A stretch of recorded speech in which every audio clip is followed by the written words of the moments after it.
Bonjour et bienvenue à Ex Conflicto at the Kitchen. Ce sont des capsules courtes sur des sujets pratiques qui ont trait à la gestion des conflits. Je suis toujours avec Marie-Ange Bois-Ramé. Merci d'être encore là.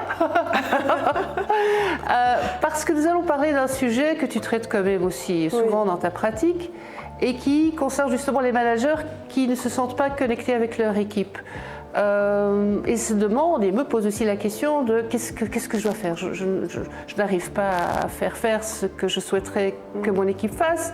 Il y a des tensions, je ne me sens pas écoutée. Qu'est-ce que tu as envie de justement nous dire à ce sujet? Quelles seraient les recommandations que tu pourrais partager?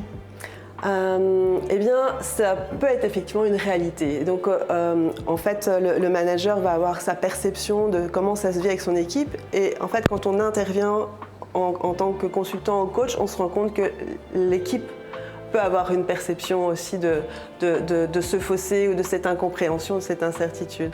Et donc, ce qui est vraiment nommé, c'est chez nous, c'est le manager qui vraiment se sent seul, qui doit gérer seul la pression de la hiérarchie par rapport à ses objectifs à atteindre, qui sollicite son équipe mais qui pourtant n'est pas, ne se sent pas soutenu, il ne perçoit pas d'initiative de l'équipe, de prise de décision, de mobilisation, d'autonomie en fait. Et du coup, il se sent un peu seul et il a tendance en fait à tout faire, à tout prendre en charge, à faire lui-même. Et elle s'épuise. Et il s'épuise et en plus, il ne veut pas laisser le droit à l'erreur parce qu'il devient même inquiet par rapport à sa propre... Son job en fait, et ça le met en insécurité.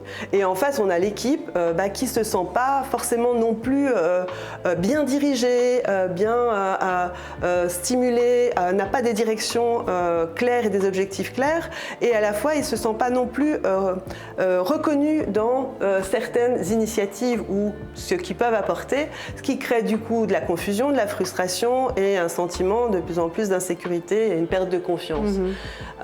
Donc en fait, on se rend compte que chacun vit quelque chose d'un peu similaire et pourtant ils n'arrivent pas à se rencontrer. Hein. Oui. Justement, alors que dans ces cas-là, qu'est-ce que tu recommandes de faire? Alors, ou ne pas faire. Ou ne pas faire. Alors, ne pas faire, c'est de garder ce monde et ces perceptions différentes cohabiter. Au pire, s'affronter, parce que du coup, ça va réduire la qualité du travail et réduire la performance. Et donc, on va vraiment dans une situation impérieux. On est bien d'accord. Même si, des fois, on est confortable dans cette forme d'inconfort, ça va être que de pire en pire.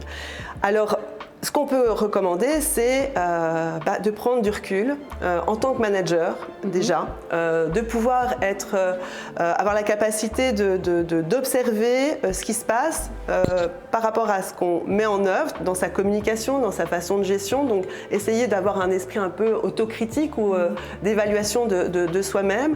Et puis ensuite, aller en quête des besoins, des attentes des collaborateurs. Selon un même je veux dire, je peux imaginer que ce soit une sorte de grille de lecture qui soit partagée entre manager et équipe et on répond tous aux mêmes questions. Ça peut partir d'un questionnaire initial qui pourrait même être anonyme au départ pour que les gens et les collaborateurs osent s'exprimer.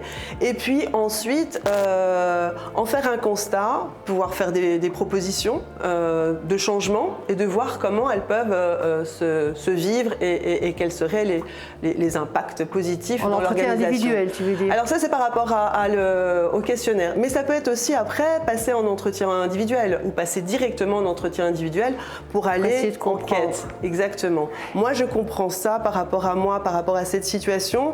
Et toi, comment tu le vis, quoi? Qu'est-ce qui se passe pour toi? Donc rester le plus objectif et factuel possible. Oui. C'est un peu compliqué, on parle quand même de sentiments, de perceptions. Exactement, tout à fait. On est dans des perceptions et donc essayer de contextualiser, d'essayer au moins d'être d'accord ou se rejoindre sur ce contexte. Déjà, uniquement le fait qu'on c'est pas l'idéal, qu'on travaille pas bien ensemble. Exactement. Si on peut déjà être d'accord sur le fait qu'on n'est pas bien, c'est déjà un bon point de départ. Ou qu'on est en désaccord, ça peut être un bon point de départ. Et tu m'avais parlé tout à l'heure en préparant cette capsule de reconnaissance. Oui, et donc la reconnaissance, c'est essentiel dans une organisation. On doit pouvoir être reconnu dans ce qu'on est, dans ce qu'on fait, d'avoir notre place et d'être valorisé dans notre potentiel.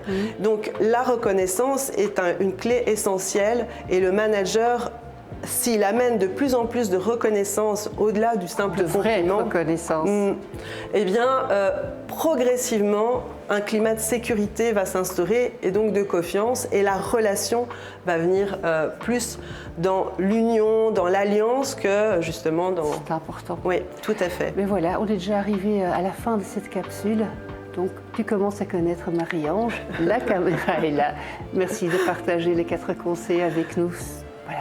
Eh bien, les 4 conseils, c'est aborder les collaborateurs ou la situation avec une écoute active, une écoute qui va être sans jugement, qui va être vraiment dans l'ouverture vers l'autre et la réalité de l'autre.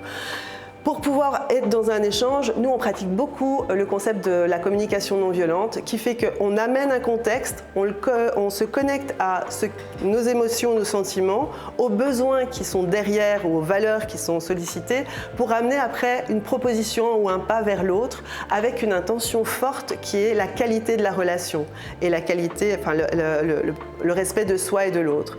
Et la dernière chose, c'est la reconnaissance qui est vraiment fondamentale en entreprise, de reconnaître les compétences de l'autre par rapport à un sujet, un projet et comment il a pu y contribuer favorablement. Voilà qui termine à nouveau cette capsule. Merci à Marie-Ange pour tes bons conseils et j'espère vous revoir à une prochaine Ex Conflicto at the Kitchen. À très bientôt. À très bientôt. Merci Joël. Avec plaisir. Merci à toi. Merci.